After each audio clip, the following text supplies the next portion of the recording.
Southern Africa. Renowned for its large mammals.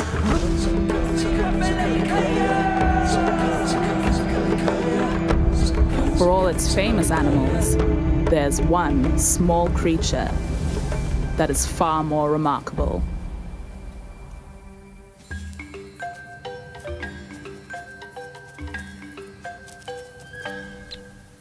And it's this small drab bird.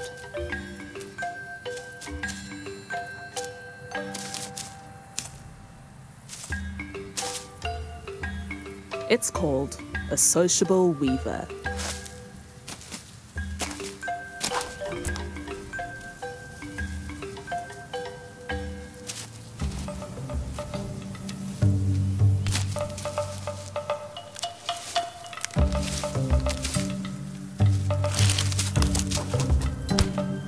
It's remarkable, not because it picks grass, but because of what it does with it.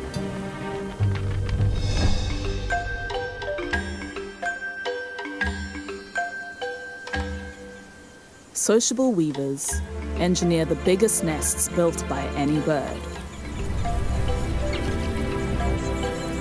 Home to hundreds of individuals and generations of families.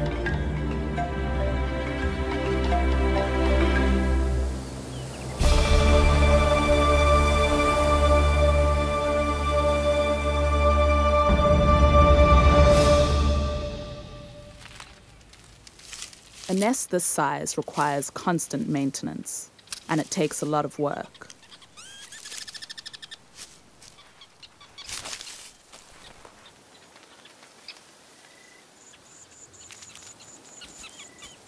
But fortunately, there is assistance at hand. Some birds have a very special role in this community. They are called the helpers. And remarkably, they do not breed. Instead, they help their parents to raise chicks. This seems to go against the rules of evolution. But by helping their parents, they ensure that some of the genes that they share with them are passed on to the next generation. The most important way of securing genetic success is to maintain the nest.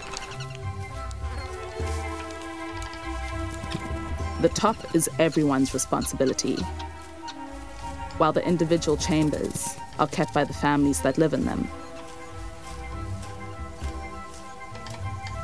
Adding to the nest is valuable work, because deep inside many of the chambers are the newest family members.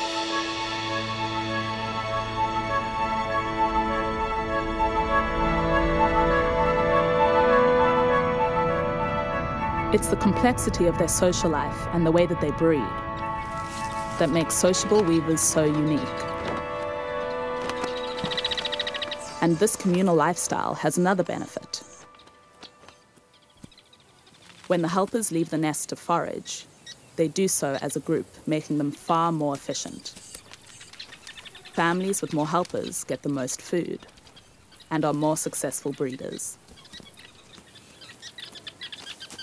But no society is perfect. And this proximity causes tension between the helpers.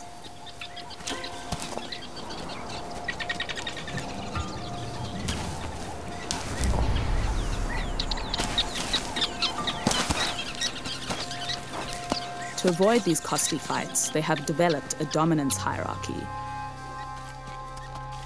The bird with the biggest bib below their beak is the most dominant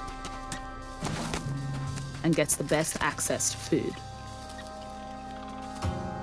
To judge their bibs, the birds enter a showdown.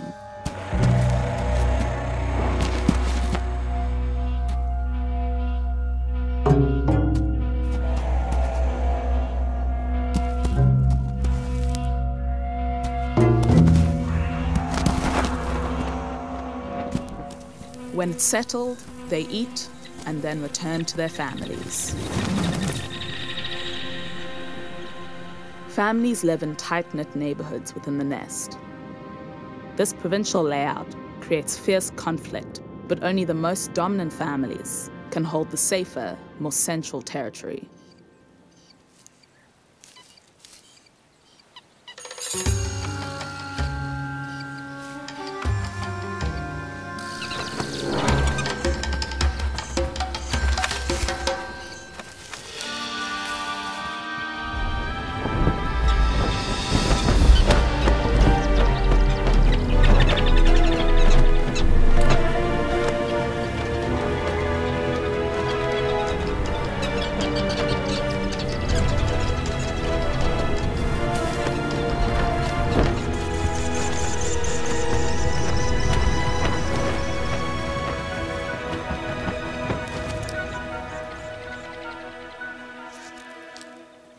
Although these birds live and work as a community, the survival of their own family is clearly the top priority.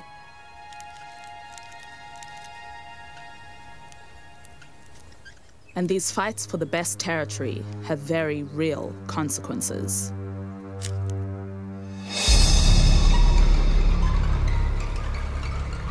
A Cape cobra.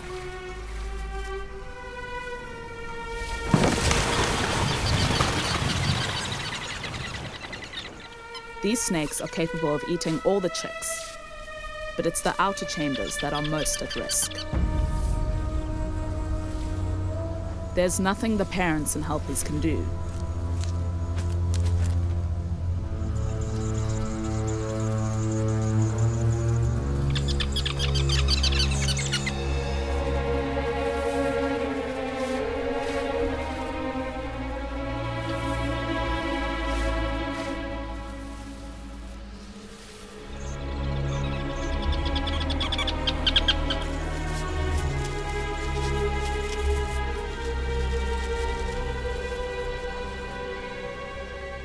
After eating many of the outermost eggs, the cobra leaves. The snakes can move through the colony so quickly that some eggs are wasted entirely.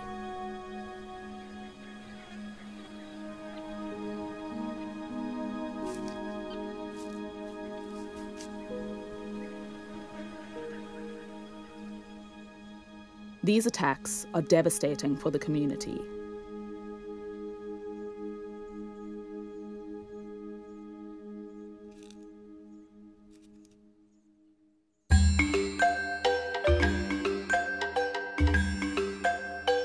But sociable weavers are resilient.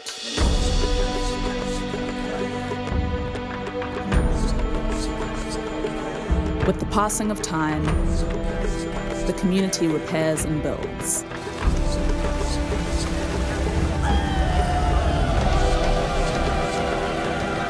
New eggs are laid in the outer chambers. And in the center of the nest,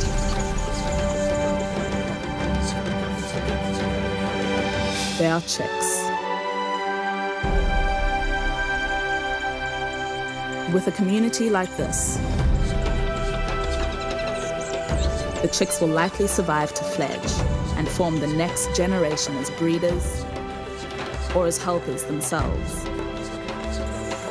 Their skill in building, their dedication to their family, and their formation of such a complex society makes the sociable weavers the most compelling species from which we could learn a great deal.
The very elusive blue-ringed octopus is one of almost 300 species of octopus. They can be identified by their yellowish skin and characteristic blue rings. During the day, the octopus crawls across the shallow sea floor. Adults range in size from 12 to 20 centimeters or 5 to 8 inches. Females are larger than males. At first glance, this stunning creature looks perfectly innocuous. His psychedelic coloring and small size make him seem more adorable than alarming. But the blue-ringed octopus is in a league of his own. He is one of the most venomous animals in the world. One blue-ringed octopus carries enough venom to kill 26 adult humans within minutes. Fortunately, they are not aggressive. Octopus in general are very intelligent. The majority of neurons in an octopus are found in the arms, which can independently taste and touch. They can also control basic motions without input from the brain. Each arm is packed with sensors and alive with neurons. The blue-ringed octopus generally inhabits the shallow waters of the Indo-Pacific, around rubble, rocks, and muck sand areas.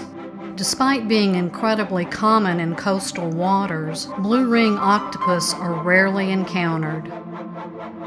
They are the ocean's recluses, and divers and photographers' highly desired find.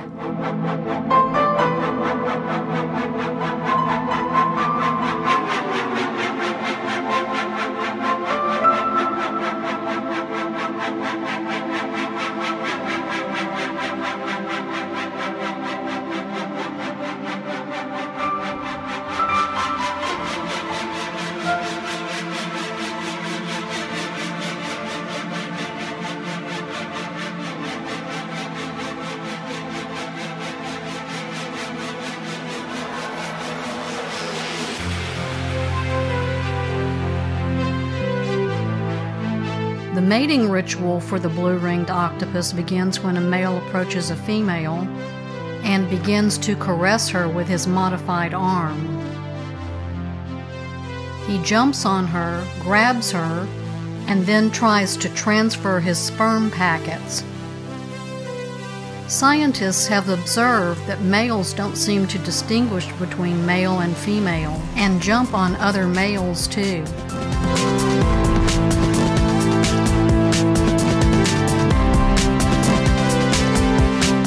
If they are excited or provoked, they quickly change color to intense yellow, with rings flashing bright iridescent blue within a third of a second as a warning signal.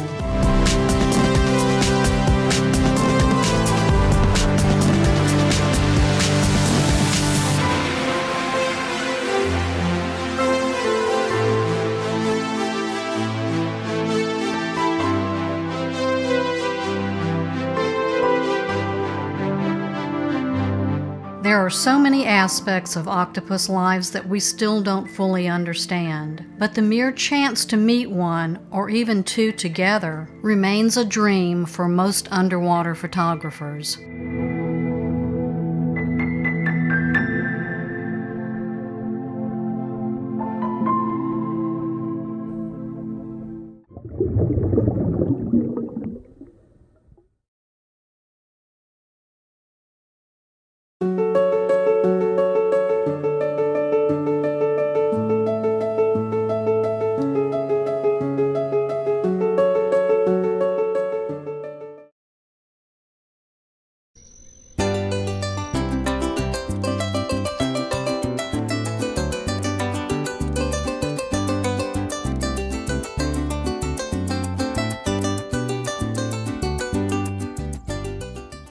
Los Llanos of Colombia, the second largest savanna in South America. Los Llanos, where the seasonally flooded savanna, is a land rich in wildlife, a land rich in traditional culture. Bueno, pues lo que más me gusta de estar aquí es como la tranquilidad. Lo que más me gusta de venir a los llanos es el contacto que tiene uno con la naturaleza constantemente, con contacto con la fauna, las aves, los árboles, la naturaleza en sí.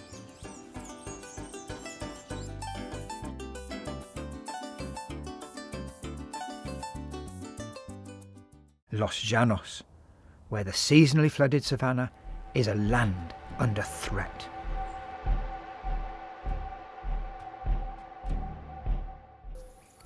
Pues para mí una amenaza muy grande son las arroceras, las palmeras.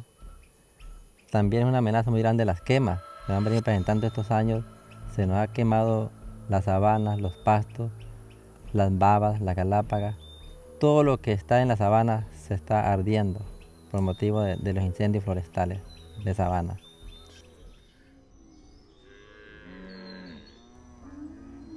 Generation upon generation have tended this land, allowing their cattle to roam free and wild.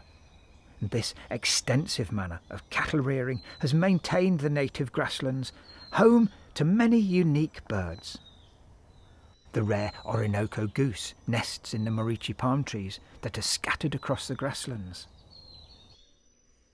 Nosotros al ver un moriche, el moriche a nosotros nos representa agua, nos representa vida, nos representa belleza, nos representa economía, nos representa vida, porque del moriche se alimenta el cerdo, se alimenta el venado, se alimenta cualquier cantidad de fauna.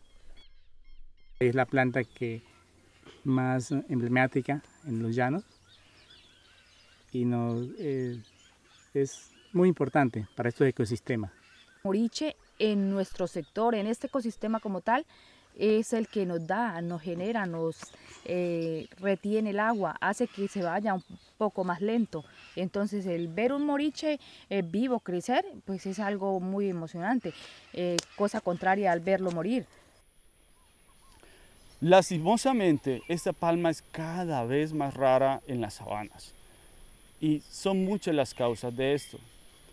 Prácticamente es arrasada por varios animales cuando trata de crecer en la sabana. Los frutos y las plantas son consumidas por chigüiros, por vacas y por otros animales. Es por eso que debemos buscar la manera de protegerlas durante su crecimiento.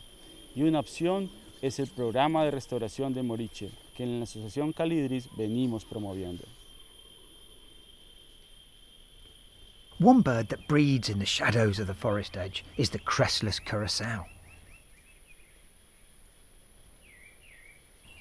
Some birds are visitors, like the buff-breasted sandpiper. This bird breeds in the Arctic and spends the winter in South America. Flying between the two is a miracle of endurance. But, like the Llanos, this bird is also under threat. Climate change is reducing its breeding habitat in the Arctic. Native grasslands throughout its range are diminishing.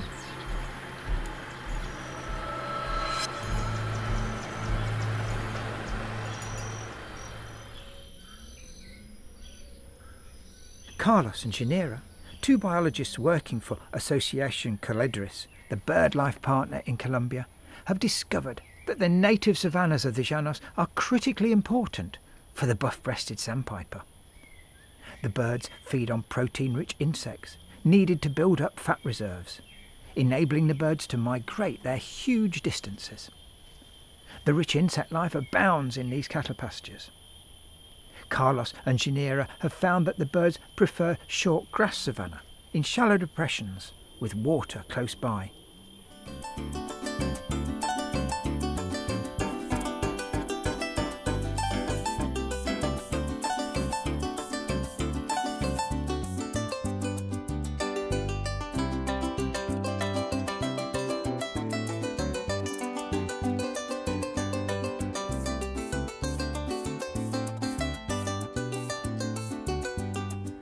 These native grasslands only exist because of the traditional ranching culture.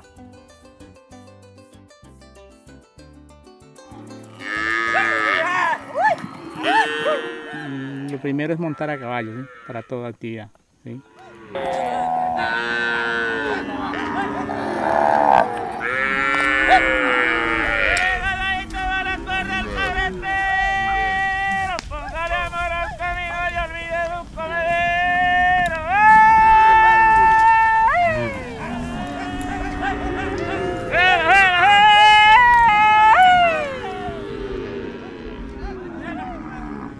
La parte criolla en la que se crió el llanero.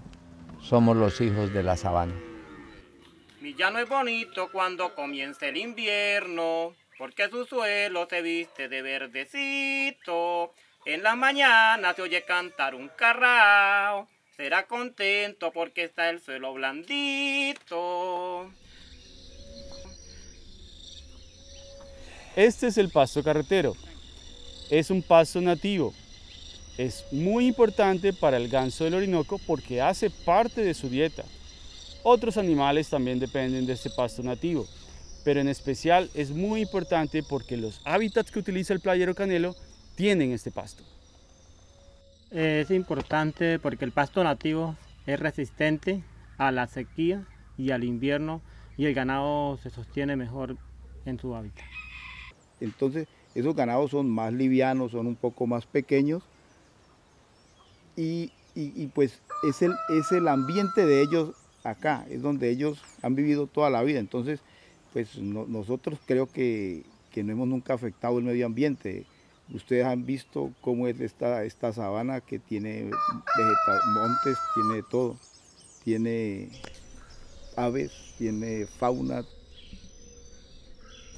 No, pues la combinación se da en eso, en poder saber que tenemos que manejar la ganadería conservando lo que hay. El hecho de tener la ganadería en forma extensiva ha hecho que la naturaleza se mantenga, esos ecosistemas donde están las aves, donde están los mamíferos, la naturaleza, las especies nativas de árboles, plantas, se mantengan. El pasto, como bien su nombre lo indica, es nativo de esta región. No necesito transformar los suelos para mejorar pastos. Me requiere de mayor capacidad de animales, me requiere de menos cuidado de praderas, tal cosa. Unlike many places in the world where people live their lives separate from nature, the Llanos is a special place where the Llaneros work in harmony with their environment. The natural savannas of the Llanos are just as important to the wildlife of Colombia as the Serengeti is to the wildlife of Africa. Combinar el cuidado de la naturaleza y la ganadería para mí es una pasión. Es un arte que está metido en mis genes. So it's thanks to the traditional Llanero culture that this unique land is a stronghold for wildlife. Corazón, por ser porfiado te fuiste a la ligera, pensando en ese querer, pasa las noches enteras. Si un día le das libertad, salgamos a la carrera, pero si sigue insistiendo que ella sea su compañera, si la quieres corazón, llévala sabana afuera.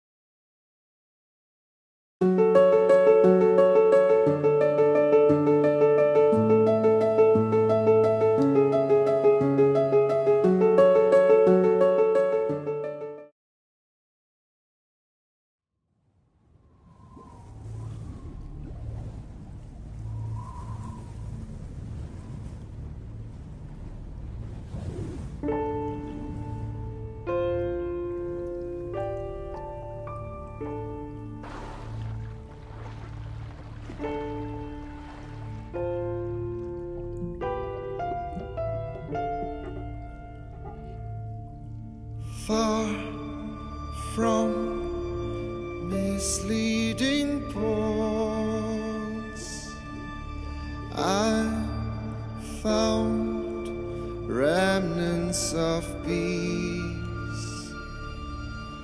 These are mighty deepest thoughts when I bathe in your stream.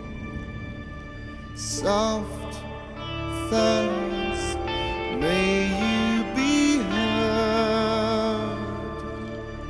Echoes bounce on my skin. Miles, miles over my head. Miles, miles under my feet.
In the foothills of Mount Papandayan is the village of Chipiganti, and a community united to develop a more sustainable farming culture.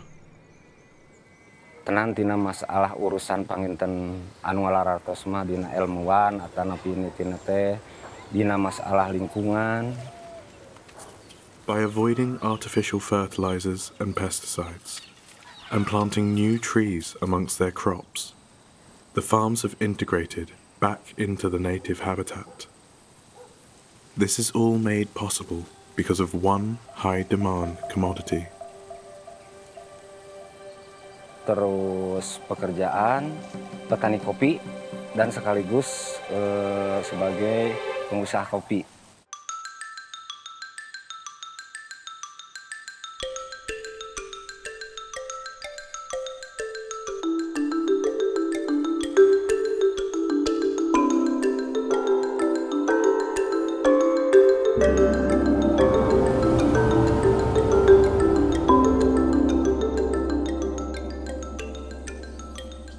High-quality Arabica coffee is not easy to grow.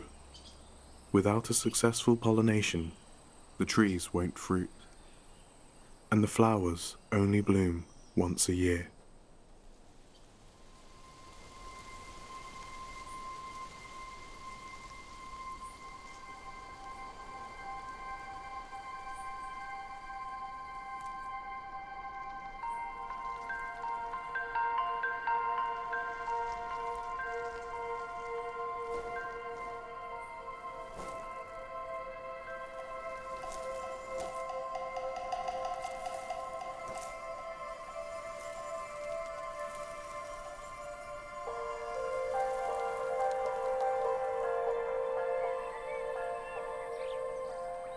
The fields flood with the sweet, delicate smell of coffee blossom, attracting a diverse array of insects. But the flowers will only last a single day. So to spread their pollen, you must act quickly. Giant carpenter bees are the primary pollinators in this field. Unlike many bee species, they are solitary, but during the bloom they descend en masse.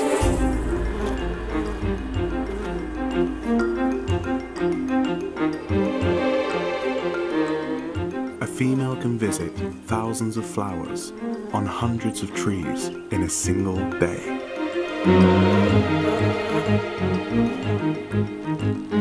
Though such a feat would not be possible without the help of her partner.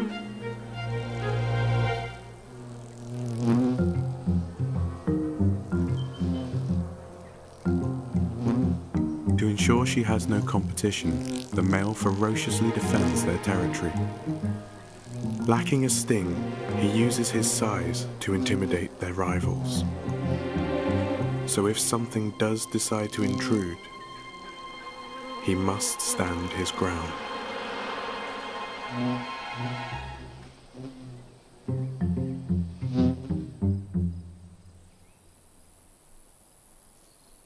Not all insects are beneficial to the farms.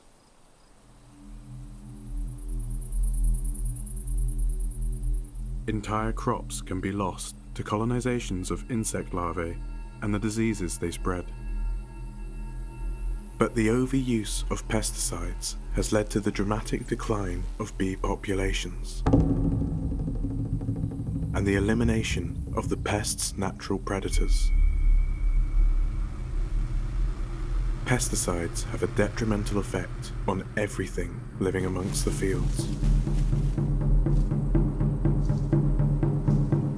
Using organic alternatives, the poisons don't make their way into the food chain. But the best form of pest control comes from the surrounding forest.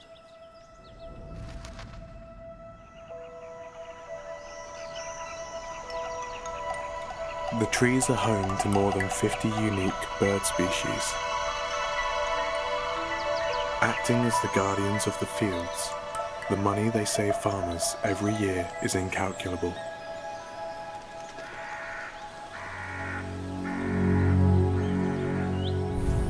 The dry season in Java lasts 6 long months.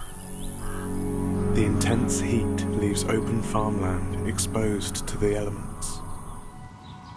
In wild fields, canopy cover is utilized to shade the coffee. With their large parasol-like leaves, few trees are better at creating shade than the banana tree.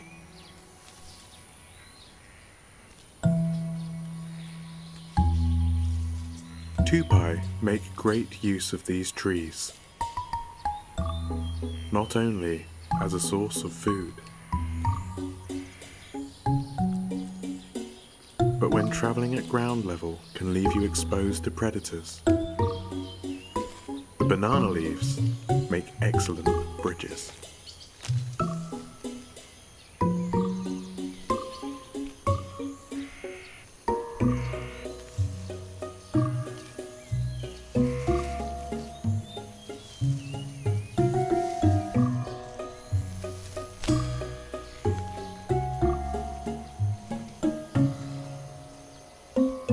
By travelling between fields in this way, Tupai disperse seeds and fertilize the soil, helping both the crops and the canopy to thrive. When the rainy season begins, vast amounts of water fall upon the mountains. Without the roots of the forest reinforcing the topsoil, mudslides are common. But it was once believed they were caused by something else.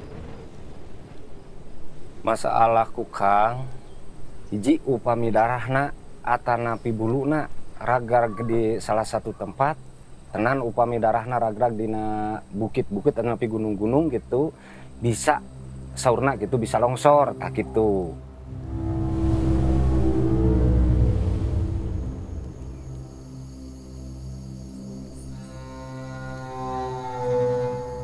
The kukang, or slow loris, is a critically endangered primate that has found refuge above the coffee fields. They are dangerous, not because of a curse, but because of their venomous bite. Rather than fear them, the community is trying their best to save them.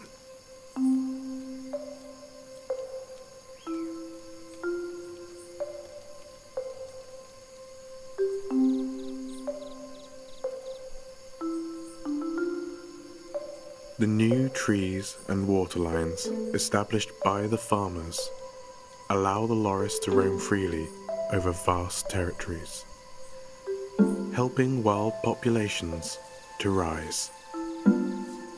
And in return, they provide an invaluable service. The loris spreads seeds and fertilizes the soil. It is able to eat highly toxic pests. It is even a pollinator of the tallest trees.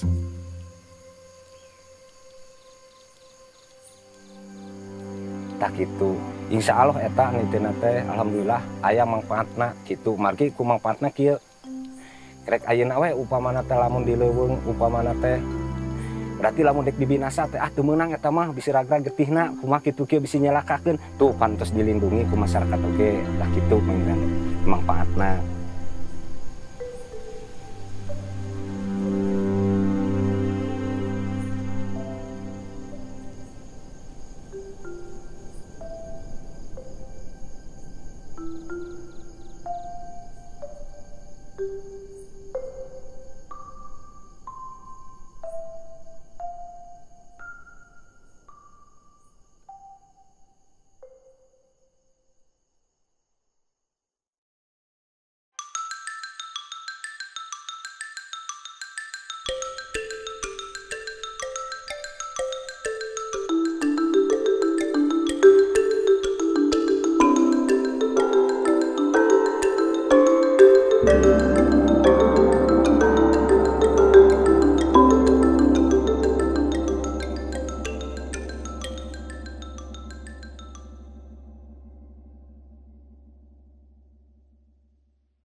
in Kuna, Idaho,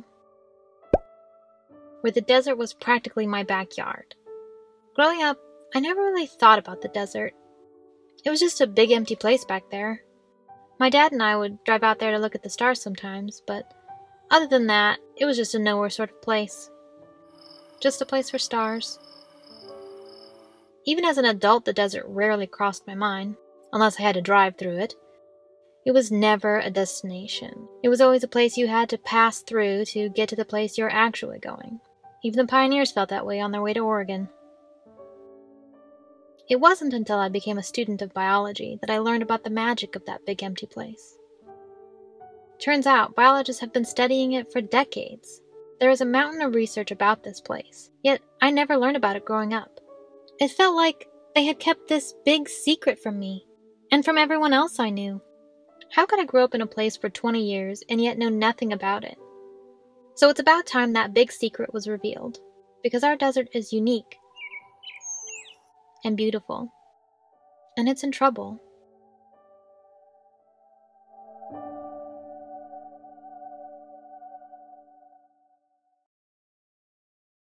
The place I've always just called the desert is a type of semi-arid habitat called sagebrush steppe. The word steppe means grassland, so it's basically a shrubby grassland where the most common shrub types are, as you can probably guess, sagebrush.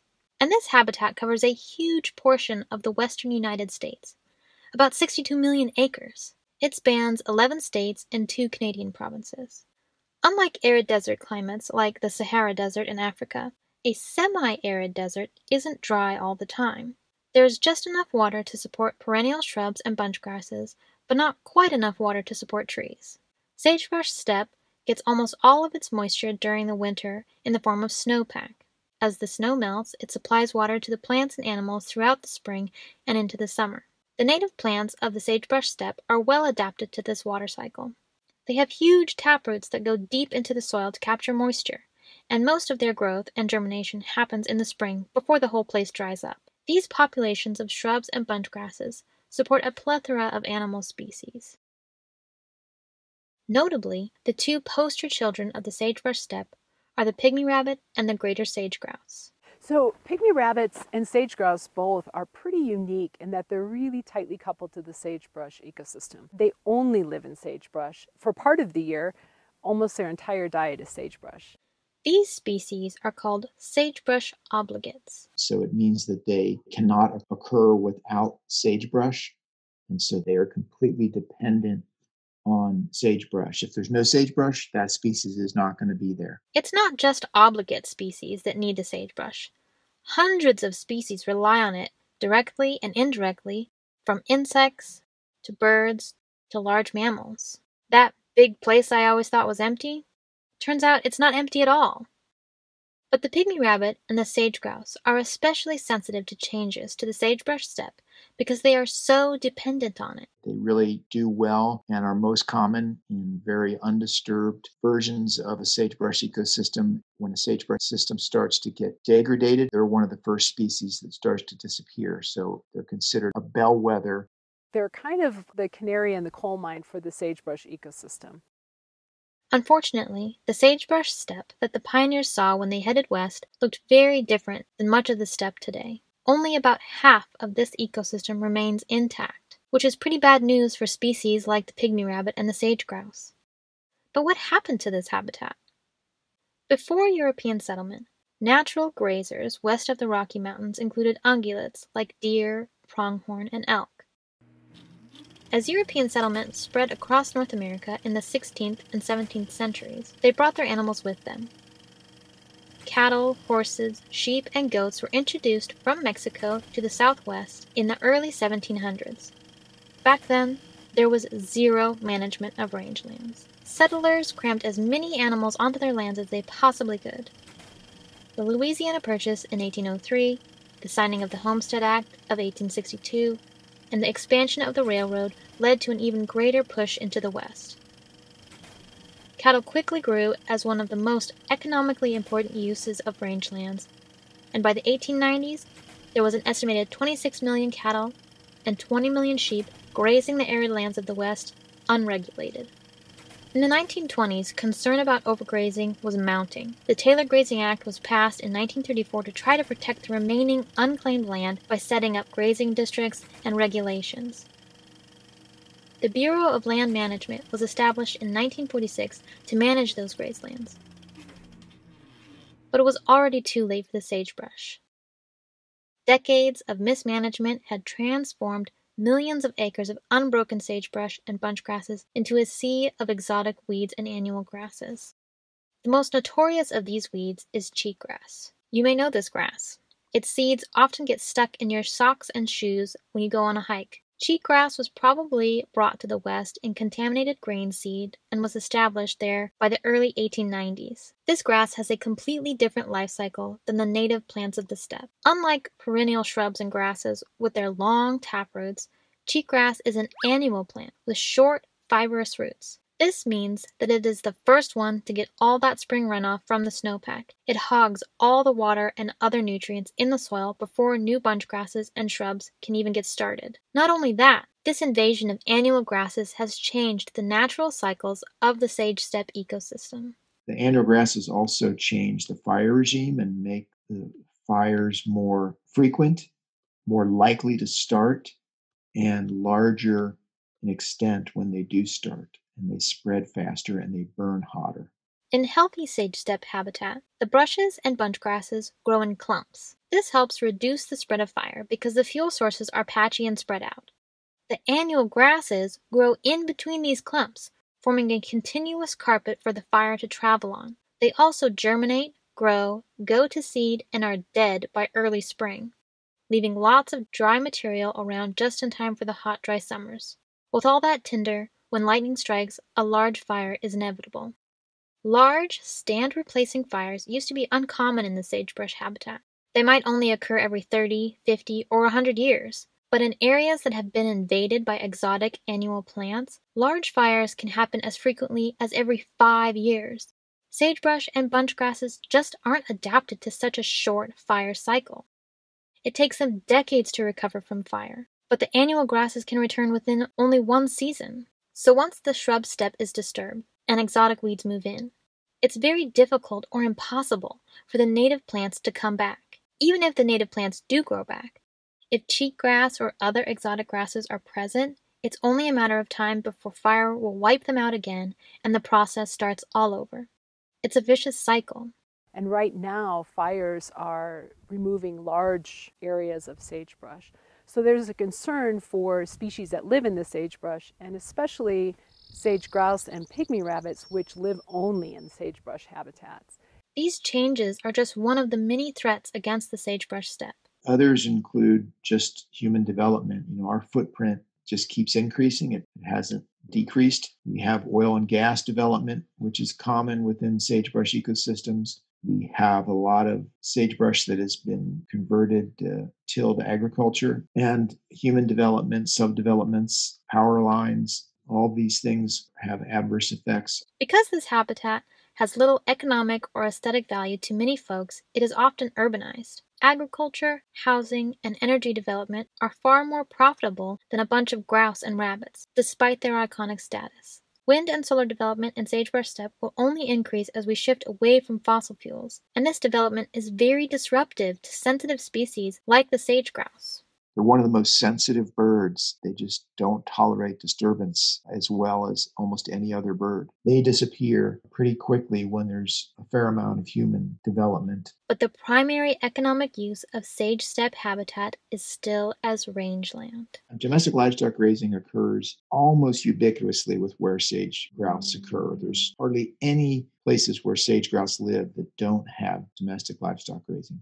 Ranching is a vital industry for the economics of the western United States. Much of the sagebrush steppe is remote and rugged, making it difficult to adapt for other economic purposes. Sometimes grazing is the only viable use for these lands, but the impacts of grazing on sage grouse and other species living in the sagebrush steppe are not totally understood. The relationship between sage grouse and domestic livestock grazing is clearly not simple. There are many facets of livestock grazing that are thought to have adverse effects on sage grouse, but there are other facets of livestock grazing that are thought to be a positive influence on sage grouse. And we really have very little data on any of those facets. That's a question that doesn't have a very clear answer, and that's why we are focusing a large research project on that very topic. The sagebrush ecosystem, even though it covers a very broad area of the western United States, has really been altered and changed in very many ways and continues to change.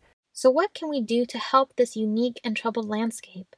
Well, researchers are already doing a lot. Some of that research is to help us better understand what makes good quality habitat for the species that live there. We're interested in habitat, and we're interested in understanding how animals perceive the habitat. When you and I look across the sagebrush, it looks pretty much the same. And to the animals, it's absolutely not. I mean, there is a lot of subtlety as far as quality of habitat. One way to understand what makes habitat good or bad is by studying how animals literally see the habitat. This is called viewshed ecology. Viewshed ecology, it's the study of what animals can see in their environment and how that visual information influences their behavior and also their interactions with the environment. Most animals use visual information to make decisions, but how they use that information is different depending on the animal. Sage grouse, for example, perform mating displays that they want other sage grouse to see, but that also means that predators can see them, so they want habitat where they can be in the open but also see the predators coming. Pygmy rabbits, on the other hand, use camouflage to hide from predators, so they want habitat where they can hide but still see predators coming. So viewshed is really important whether you have a very large viewshed or a small viewshed. And what's challenging is figuring out how to measure that from the animal's perspective, and that's what we're trying to do here. Dr. Rachlow and her team are using LiDAR to model pygmy rabbit burrowing locations to try to understand what it is about those locations that the rabbits find appealing. They want to see what the rabbits see when they look through a clump of sagebrush. LiDAR uses lasers that bounce off of objects back to a sensor. The time it takes for the laser to hit the object and return to the sensor corresponds with how far away that object is. This creates lots of data points that they put into programs that create three-dimensional clouds of data. These 3D models help them figure out the nuances of the habitat that the rabbits like. A lot of sagebrush is changing. It's changing because of fire, because of invasive plants, because of land use change. And there are a lot of efforts to restore sagebrush, especially after the big fires we've had. If we want to have a target for restoring sagebrush that's healthy for the animals that live there, we need to know how do they use the habitat? What is good habitat? But all that science won't do the sagebrush steppe any good if we don't use that information in management. We can't make good decisions without good science, and good science isn't something you can do in a year or two. You need dedicated people collecting a lot of data in a transparent and objective way. And that's the way to make informed decisions such that hopefully all stakeholders can get behind good science and say, yeah, that is good science. That's not something that our experts can poke a hole in because it was done incredibly well. That's obviously the role of the university and agency scientists to ensure that we do work on these topics that are affecting legal decisions and policy decisions now and in the future, instead of trying to shy away from that because it's too politically charged. We need to be doing more science and more rigorous science to address those issues. Voting for representatives who support the scientific management and conservation of public lands is one powerful way that the average citizen can help the sagebrush. By supporting science, we can support ecosystems we care about. Before I learned about the sagebrush steppe, I couldn't have even told you what a sagebrush looked like. But when I got out there, in the sagebrush, and really experienced it, my perspective of the desert was forever changed. It's an ecosystem that deserves to be known, that deserves to be cared about. It is the symbol of the West. It's our heritage. With everyone I've ever talked to who has spent any time at all in the sagebrush steppe, the sentiment is the same. You can't understand or appreciate the sagebrush steppe by driving past it on the highway. A lot of people see it as wasteland or not an attractive environment. But if you get out into the middle of a pristine sagebrush ecosystem, it's truly beautiful. It's diverse. The plant diversity is incredibly high with beautiful wildflowers. The smell of wild sage is magical. It's wonderful. I wouldn't trade it for anything. It's beautiful in a different way. It's beautiful in a not obvious way. The sagebrush system to me is a system that has all these little secrets that aren't obvious, that you have to look for them, and the beauty is the same. And so for me, it's an important ecosystem for the West, it's important for people, it's important for wildlife, and it's one that's a little bit secretive.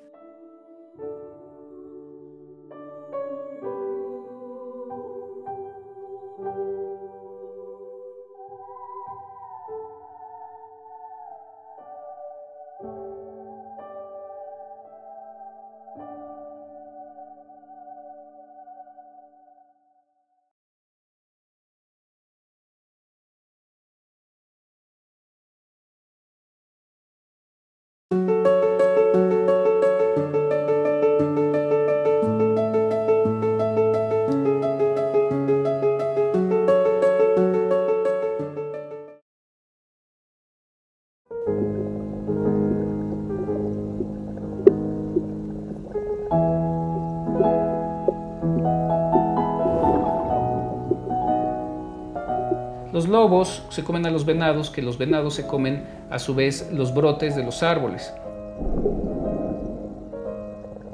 Tienes pocos venados, muchos árboles pueden crecer y volver bosque, y entonces al volver bosque la madera puede ser utilizada en múltiples formas, y una de las formas es por los castores, y los castores la utilizan para hacer represas y entonces modificar lo que sucede en los ríos.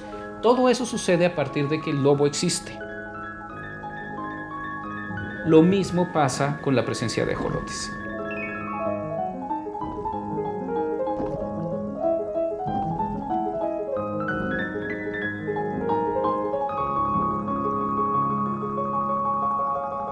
En lugar de cambiar los ríos, básicamente es cuando tienes ajolotes, tienes agua un poquito menos turbia, o bastante menos turbia.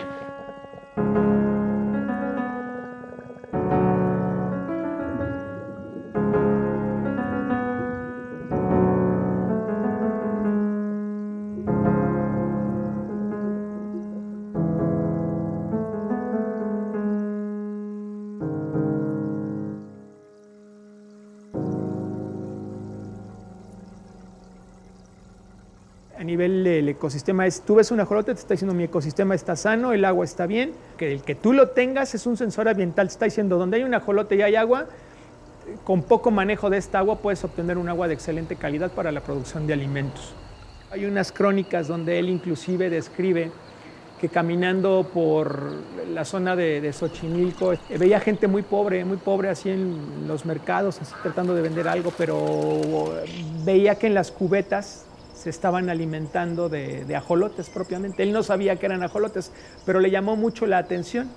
Entonces lo que él hace en este primer viaje es, se lleva 6 animales, si mal no recuerdo. Obviamente son ajolotes muertos, y él lo que hace es se lleva estos primeros animales a Francia y se los entrega a Georges Cuvier.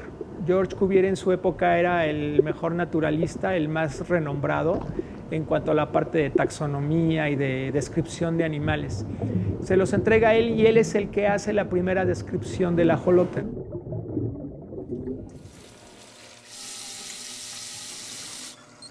Es una especie endémica que habita en Xochimilco, solamente en esa zona del lago de Xochimilco, que se ha reducido muchísimo.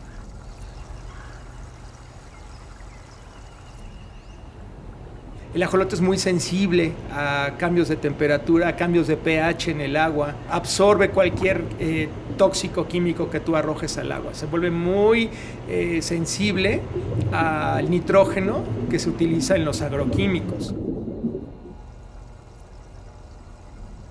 Sabemos que Xochimilco, el problema son las aguas tratadas, que es con lo que hoy se abastece Xochimilco.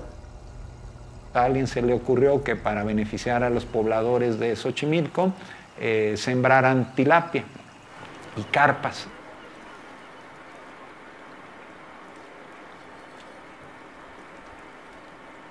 La FAO, que es la Organización Mundial para la Alimentación y la Agricultura, es de las Naciones Unidas, esta organización, empieza a promover la carpa y la tilapia como una estrategia para alimentar a países pobres. Entre ellos pues estaba obviamente considerado México. Lo que come la carpa y la tilapia y el ajolote en algún momento es exactamente lo mismo. Se hace una competencia, la tilapia y la carpa es más resistente, empiezan a desplazar al ajolote, que empieza a irse hacia sitios donde no haya tanto este contacto con estas especies. Se tiene la creencia inconsciente a veces de que el agua se lleva todo, ¿no? De que uno tira las cosas y desaparecen, pero pues no desaparecen, sino que llegan siempre a dañar a un ecosistema.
El ajolote es una especie tope, entonces si se conserva el ajolote se conserva el resto de la cadena trófica. No se limita a una problemática de tipo biológica nada más, ¿no? Sino que trasciende y llega a ser una problemática para toda la Ciudad de México. Tenemos que pensar en rescatar el hábitat, y el hábitat es Xochimilco. Entonces, la siguiente etapa social, es decir, ¿qué es Xochimilco para nosotros como sociedad? O modificamos nuestra visión de Xochimilco como un lugar, por un lado, ecológicamente de gran importancia para la ciudad y por otro lado, culturalmente de gran importancia para la ciudad. Si logramos conservar el hábitat para el ajolote, hay muchas otras especies de vertebrados y de plantas y animales que se van a beneficiar. Entonces, el ajolote es como nuestra bandera, como nuestro, el animal que ponemos al frente del lugar, pero atrás de él está todo su hábitat y todos los animales que conviven ahí, y el hecho de conservar al ajolote implica que vamos a conservar muchas otras especies y su hábitat. Si tenemos ajolotes alrededor de nuestra chinampa, la calidad del agua es lo suficientemente buena como para producir chinampería sin fertilizantes, sin pesticidas, sin contaminantes. Si ajolotes viven ahí, pues quiere decir que puede haber agua de suficiente calidad para producir lechugas, rábanos, jitomate, milpa, que es todo lo que producen los chinamperos. Entonces el beneficio ecológico ahora es diferente al beneficio ecológico anterior, pero es igualmente importante ahora. Nos está ayudando a reactivar la producción chinampera. ¿Qué podemos hacer? Una, pues es ir a Xochimilco no como el lugar de la cantina flotante más interesante del sur de la Ciudad de México, sino como el lugar ecosocial y ecocultural más importante del país.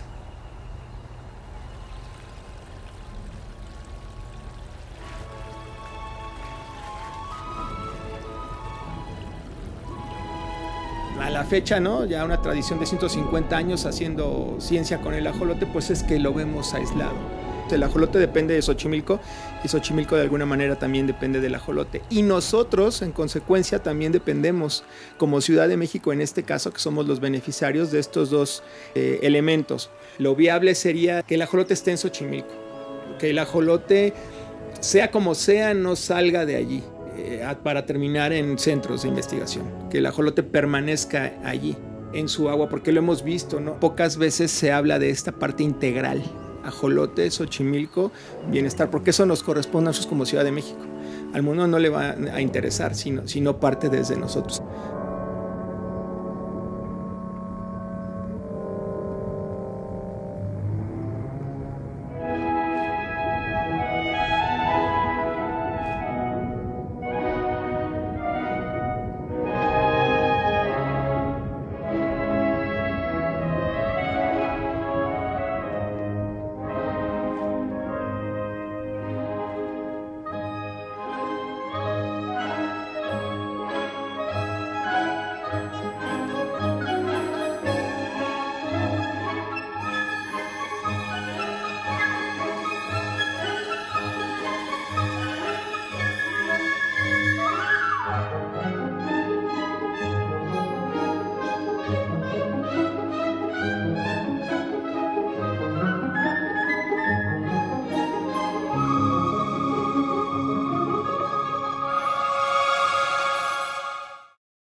Man once lived with a creature so revered that they buried it alongside the dead.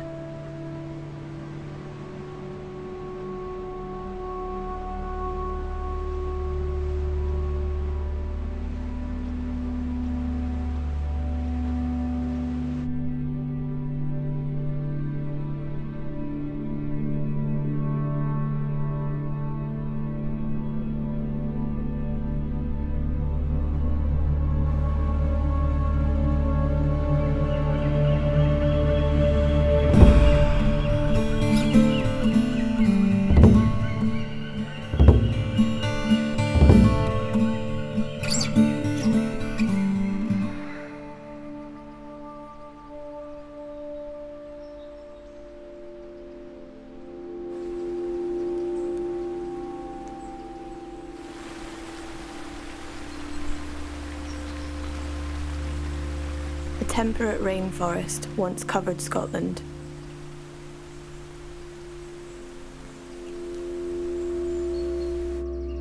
The Great Forest of Caledonia.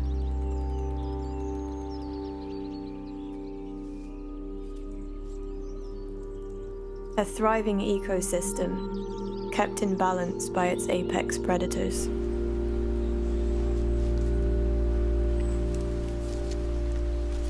Including the largest bird of prey ever to live in the British Isles.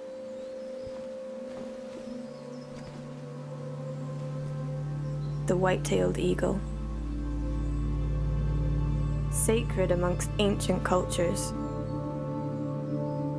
Considered one of the oldest and wisest of all creatures.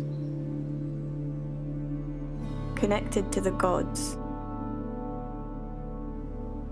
These birds commanded the utmost respect.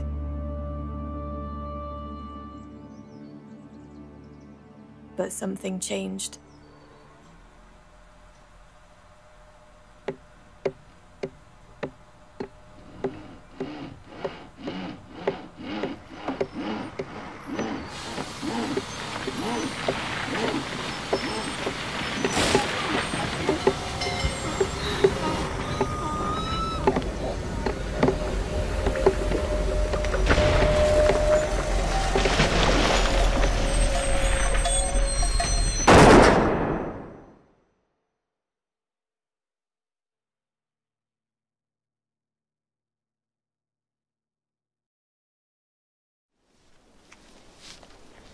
With predators wiped out, the balance was lost.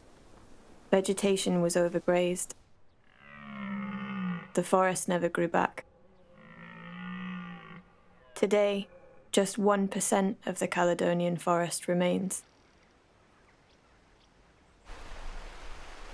There is growing pressure to rewild Scotland, rebuilding the ecosystem that was once here by bringing back eradicated species. But having been gone for hundreds of years, do predators like the white-tailed eagle still belong in Scotland?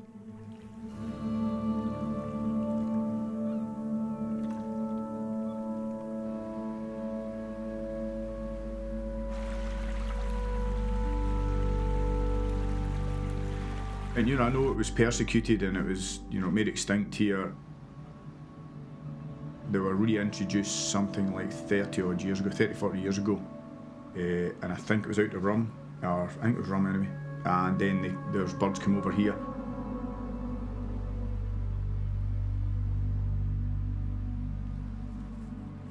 From there, Mull really seemed to become a hotspot that really suited them. As a reintroduced species, they're a real success story as regards to that. The birds really throve here.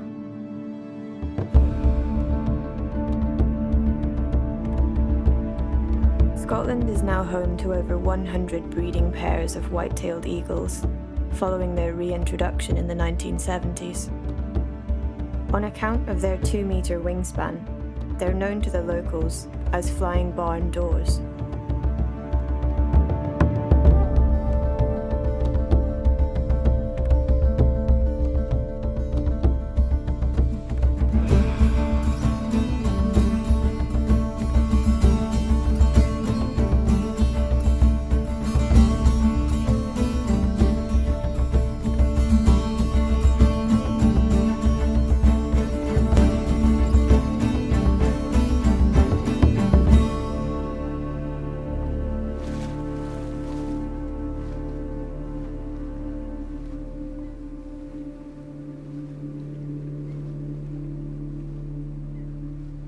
Yeah, rewilding it's a trendy word, and I think you have to look at that really carefully.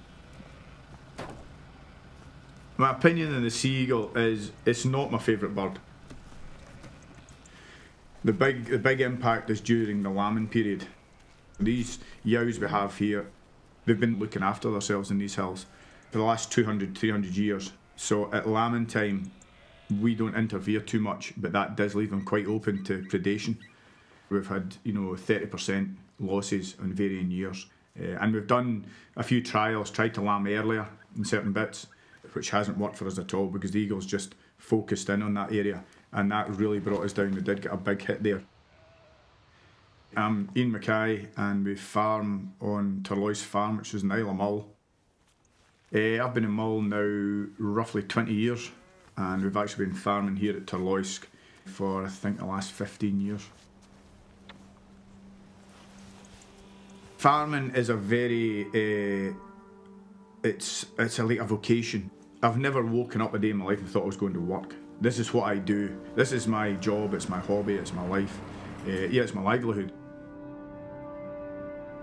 When a lamb is taken, yeah, it does have a personal effect on you, not just because of the financial effect.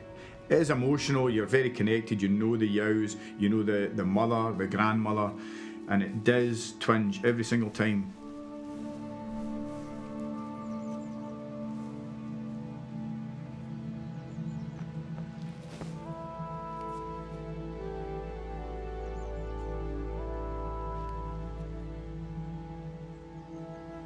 Part of the reason that seagulls are able to maintain their numbers here because of the agricultural practices that take place here is not despite farmers, it's actually because of a lot of them. We are maintaining its numbers because we lamb in these hills and they can take the lambs as feed for themselves. And there is a good food source there. We're not the terrorists to the ecosystem that a lot of people think we are. Some of us are really concerned about how the environment's been affected by what we do. So we don't all want to shoot seagulls and see no predators, and we want to just farm in a kind of very sterile environment. What a boring place we would live in if it was all just human beings running about.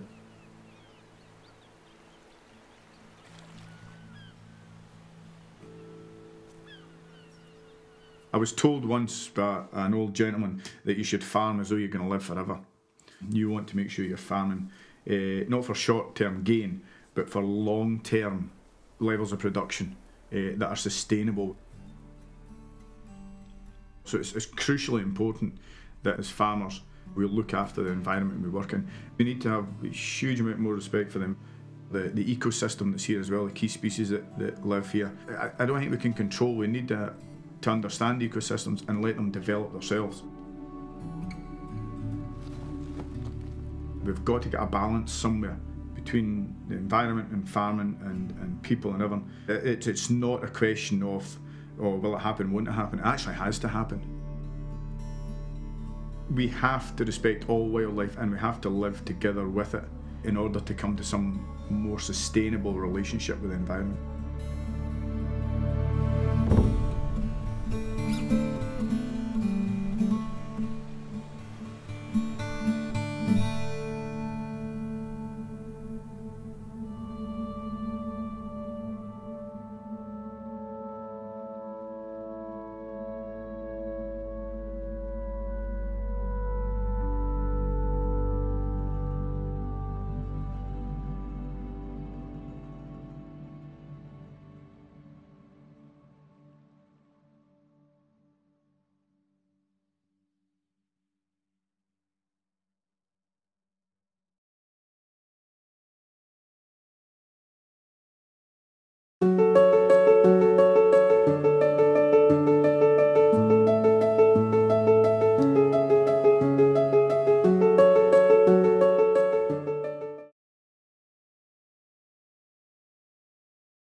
Rampant logging and slash-and-burn farming raised concern over the destruction of the Great Arbuco-Soqueque forest. It's the largest coastal forest in East Africa, with 30% of the butterfly species here. Funnels range to surrounding areas. This brings us to the notion of butterfly effect. Seemingly insignificant event. Legal logging continues by the Arbuco-Soqueque, famous for its unique flora and fauna, is also underfed.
Na mimi mwenyewe nilikuwa mmojawapo wa kuharibu hayo mazingira,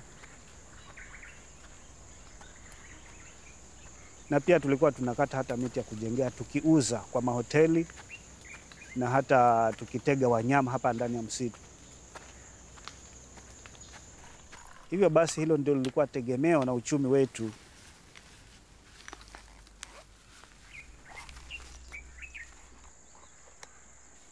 Nimekuja nikabadilika na sasa nimeona manufaa makubwa sana kwa kusimama na uhifadhi wa msitu wa Arbuco.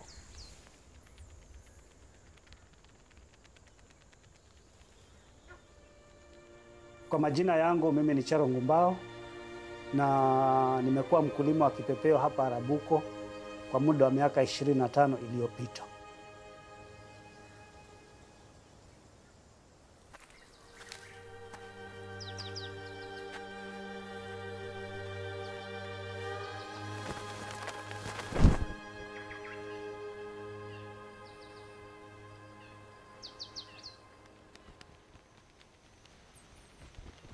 Ufugaji wa kipepeo hapa Arabuko tumeita ni dhahabu kwa sababu kuna vipepeo ambao wako na bei ya juu sana.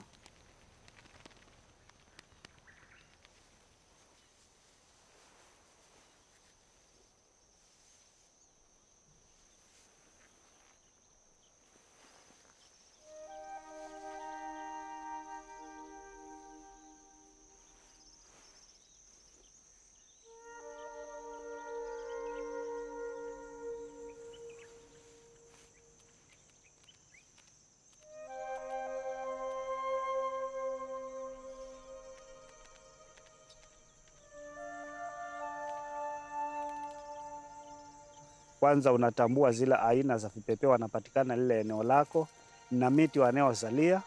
Unaenda kule msituni, unashika zile za kike, unakuja unazifungia kwenye matagawi ya ule mti ambao wanazalia.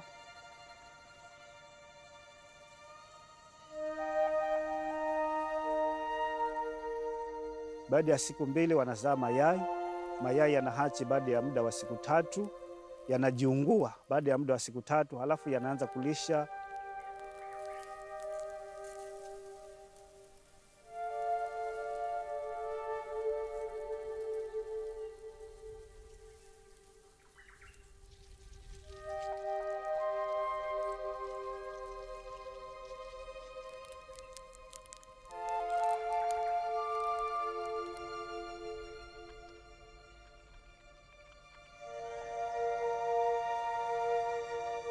Baada ya wiki 4 yanakuwa vizeruzeru.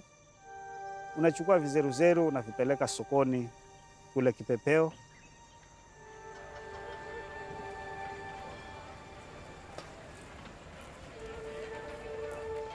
Halafu kipepeo nayo inachukua vile vizeruzeru inauza kule Ulaya.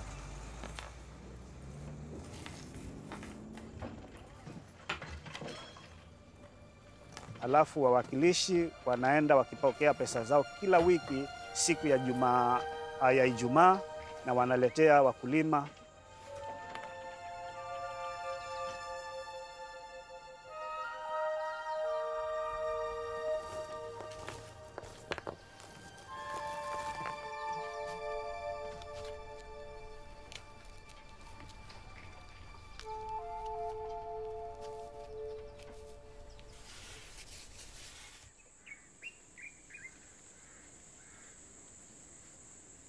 Mimi nasema ya kwamba ufugaji wa kipepeo upande wangu umebadilisha maisha yangu, kwa sababu sasa hivi hata najipatia mapato, watoto wanasoma, chakula ninapata, na pia hata nimesaidika kujenga nyumba ya mabati. Japo kipepeo tumemdharau tukamchukulia kama mdudu asiyekuwa na maana, lakini amekuwa wa umuhimu mkubwa sana. Bila msitu huu maisha si mazuri. Na nataka kusema na kuweka wazi ya kwamba unapoharibu mazingira, hayo mazingira yatakuharibu. Tumeangalia na tumeona nchi zilizoendelea waliangamiza misitu. Na wakati mwingi kuna vimbunga vinavyopiga nchi zile. Msitu wa Arabuko Sokoke ni msitu muhimu sana. Si kwa Kenya tu peke yake ama kwa wafugaji wa kipepeo, bali kwa ulimwengu mzima. Ndiposa basi tumeungana pamoja ili kuhakikisha kwamba msitu huu unalindwa ili unufaishe vizazi vyetu na vizazi vinavyokuja na pia ulimwengu mzima.